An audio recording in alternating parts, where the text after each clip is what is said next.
He became a man on the day of the greatest game ever played. Everything he ever knew about morality and common decency, he learned that day in December from Alan the Horse Amici. And today, in the Super Bowl, he would earn his wings. A crowd had gathered. A crowd of the Record Journal's elite, athletes of the week, and even those suspected of being athletes of the week. Eric Allison and his creative team, who had beaten the copy desk in a bet and made them carry them down to the pre-game tailgate party at the Coliseum. Joe Boyle and Pete Paguagua, hockey guys who had brought a few street hockey nets and were playing a little street hockey before the game. All sorts of crazy weirdos were at this game. What? No more phone calls. I want some discipline on that front desk. Does the name Vince Lombardi mean anything in this town? What? No. Yes? No. No. Yes? It is time to vote in the Record Journal Athletes of the Week.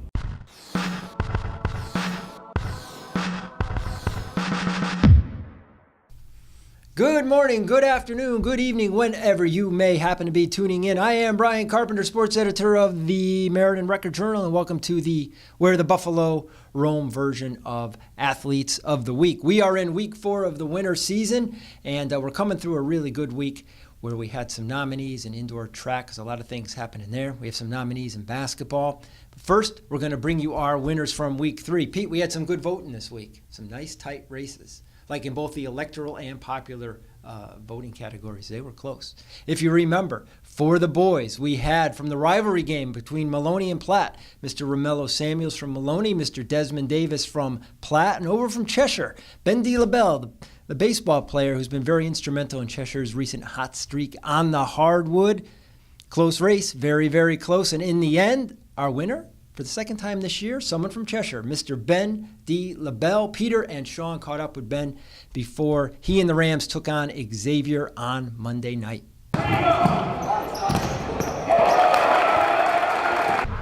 Over at Cheshire High, Sean Krofsik here with Cheshire Senior Ben DeLaubell. He is the Record Journal Male Athlete of the Week. Ben, congratulations. Thank you. You guys have had a great year. You know, what's made this team so good this year? Probably the commitment to the team. Everyone here loves to be here. We love being together. The team environment in the locker room, That's great. Combination. And it seems like you guys are such a balanced attack. Is that what makes part of the reason you guys have been so good? Is you guys are difficult to defend? Yeah. Everyone on the team can score. That's a good benefit to have. We have James Pettit, great shooter. Yeah. Matt Rosagino can shoot the 3, can drive, looks to pass. Eric, probably the best passer I ever known. Yeah. Will Gretkowski, lights out 3-point shooter, can go inside, and then I just try to do the dirty work inside. Yep. Yeah, so tell me about how much pride do you take in doing that dirty work inside and rebounding and blocks and everything like that? It's the least I can do. I mean, those guys are going out there, playing their heart out. All I can do is just go, grab loose balls, get the rebounds, do everything I can do to help the team win. So at 9-4, you must have high expectations for the rest of the year? Maybe, but we're really focused on the next game. That's what Coach Lee really drills into us. You can't focus on the future, you have to focus on the next game, because the next game is the most important. How much do you guys like playing for Coach Lee?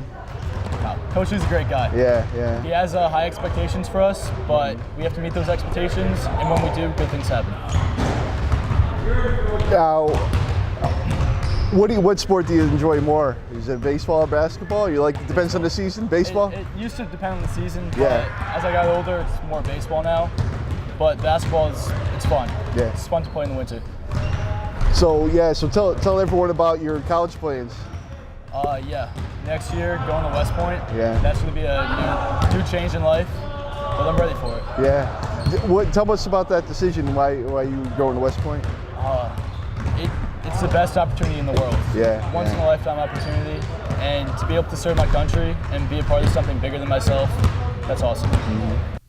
And for this week's nominees, for the boys from week 4, we have a basketball player, we have a swimmer, and we have an indoor track athlete. For starters, we'll stay on the basketball court. We're going to go up to Southington. Southington continues to impress. They're in a fantastic season. They won about 5-6 in a row heading up to Simsbury on Monday night. Big catalyst for that team. Very well-balanced team, but a big guy is senior veteran Jeremy Mercier. He had 22 on Friday night against South Windsor. He has been averaging in double figures during Southington's winning streak that they took up to Simsbury. He's pushed his average over 10 points a game. He's a veteran for Southington. He's enjoying a good season there with his teammates. They are in the state tournament, team we're going to be looking forward to in the postseason. For now, Jeremy Mercier, you are boys nominee number 1 here in week 4. Okay, nominee number 2. I said we have a swimmer. He's actually a diver. He's a diver. Not only that, but Pete, get this. He's a linebacker. Nominee number 2 is very, very unique. Dude's a linebacker, he's a diver, and he's a very good one. He is Maloney Jr. Jalen Nixon. He dives for the Meriden Co-op. Pete, get this. Twice in a 4-day span, he broke his own Meriden Co-op diving record. We got the numbers right up there on our Magic Dry Erase board. On the 19th in Manchester, 223.65. A couple days later, at home, 242.20. He is closing in on the Maloney diving record. It stood since 1993. Justin Jarvis holds it. Will Jalen Nixon hold it before this winter is out? We shall see. For now, Jalen Nixon, you are nominee number 2 here in week 4. And our third and final boys nominee, this one was tough, and I'll tell you why it was tough, because it's from Lyman Hall, indoor track guy. Lyman Hall won the SEC East Sectional. Fantastic performance and really great efforts across the board. You know, Coach David Palmer said he had guys basically literally collapsing after the finish. They were running so hard. They had a couple first-place finishes, and this guy in particular, the guy we're going with, he was in the middle of most of them. He is senior high jumper Tyler Siemens. Now, Tyler, high jumper, he won that event at 6 feet 2 inches, but he also stepped in where he was needed, and that was on the sprint medley relay. He ran the leadoff leg. He was followed by Matt Nicefero, R.J. Ottens, and Mr. Harrison Febriolo. Those boys won in 346.66, enabling the Trojans to win that coveted SEC East sectional title. It was their first. Congratulations. The Trojans are in the midst of a good season. Tyler, you can take this nomination on behalf of your whole team because really the whole team deserves it. But Tyler Siemens, nominee number 3 for the boys here in week 4. Okay, we're going to go over to the girls. We did the girls first last week. We're going to do them second this week. Our nominees back in week 3. Do you remember them, Pete? I do, because we had Miss Amanda Howe. We had Miss Alexa Papallo from Maloney basketball. And we also had from Lyman Hall basketball, Miss Haley Bruneau. Our winner this week, like the boys, it was a close race. A lot of voting. We're very encouraged by that. Our winner was Miss Alexa Papallo from Maloney High School. And we caught up with her before Monday night's rivalry game against Wilcox Tech over on the east side.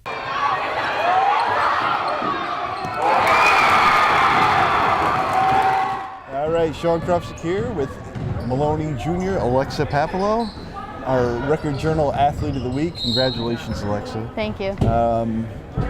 Alexa, tell us about the season. You guys are 1 win away from the state tournament. Mm-hmm. You know, what's the season been like for the team this year? It has been very good. I've enjoyed it, like all of it. We had some trouble in the beginning, but then we figured out our groove, and then we picked it up, and we've been playing really well this half of the season. 3 wins, 1 loss, and our loss was very close. It's just been really good. Yeah, that game against Buckley, it came down to the wire. You had that big pass at the end. Tell me about that. I saw her open, did a little pump fake, and went by the girl that was defending me and saw her bounce pass in, and she made it. What would you say the highlight of the year has been so far? I'm gonna say the Platte game for us. You know, it's just a big game as a team. Like, we always strive to win that game. You know, it always comes down. It's always a competitive game, and I don't know. It just. What do you think the difference was that game? We had a lot of communication. Our defense, we picked up our defense, had strong defense.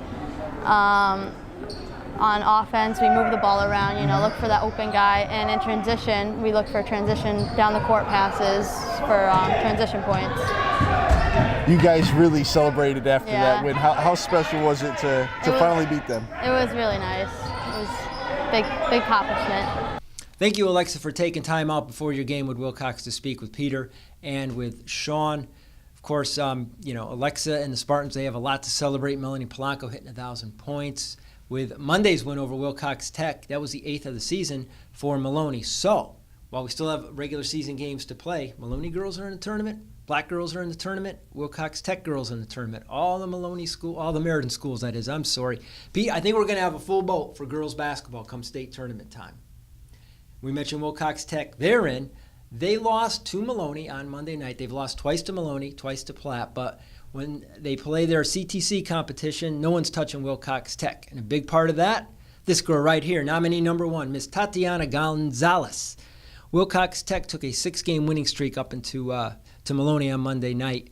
And Tatiana scored 77 points during that win streak. She is a pretty reliable number 2 scorer next to Samantha Petro, who is an earlier nominee from Wilcox Tech. Here in week 4, Tatiana Gonzalez, you get the nod. Girls nominee number 1. Okay, now we're going over to indoor track for the girls. And these girls are both happen to specialize in the same event, and it's pole vault. We're hitting a real stride here for indoor track season. The conference tournaments, the CCC had its championship on Saturday. SEC has its finals on Friday, and then we go into the state meets. Look for these girls to do something. We start over at Sheehan. She's been nominated before. She's nominated again. Miss Stephanie Phoenix, senior pole vaulter. She won the SEC East sectional by clearing 10 feet. Did it on her first shot, baby, and it was over. No one else touched 10 feet. Stephanie, congratulations on winning. She'll look to follow up at the SEC meet on Friday. Our third and final nominee, also a pole vaulter. She's a very good one. She is from Southington. She is Miss Megan Biscaglio. She is the reigning state open champion from the outdoor season. She's breaking new ground here in the indoor season by hitting 11 feet, 7 inches on Saturday down at the Floyd Little Athletic Center. Megan won her first indoor championship. She's CCC champion, and she also holds the CCC championship meet mark with that jump of 11 feet, 7 inches. You think she can raise it, Pete?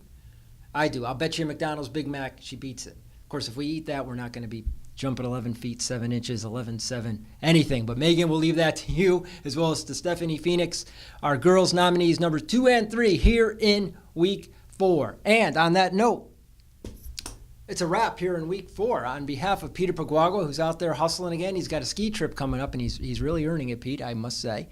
And for my man, Shawnee Krofzik, who gets rolling first thing Monday morning to get you these Athlete of the Week interviews. I am Brian Carpenter, sports editor of the Meriden Record-Journal. Thank you for tuning in. We'll bring you the winners next week. Right now, as you see this video, voting is open. My Record-Journal, sports /athletes. You can put that address right here, Pete. I'll hold it. I got the whole world here in my hands. Go there and vote. The voting is open now through Sunday. We've had some great races, and we've had some great performances from our kids. Please go out and vote. Thank you very much for tuning in.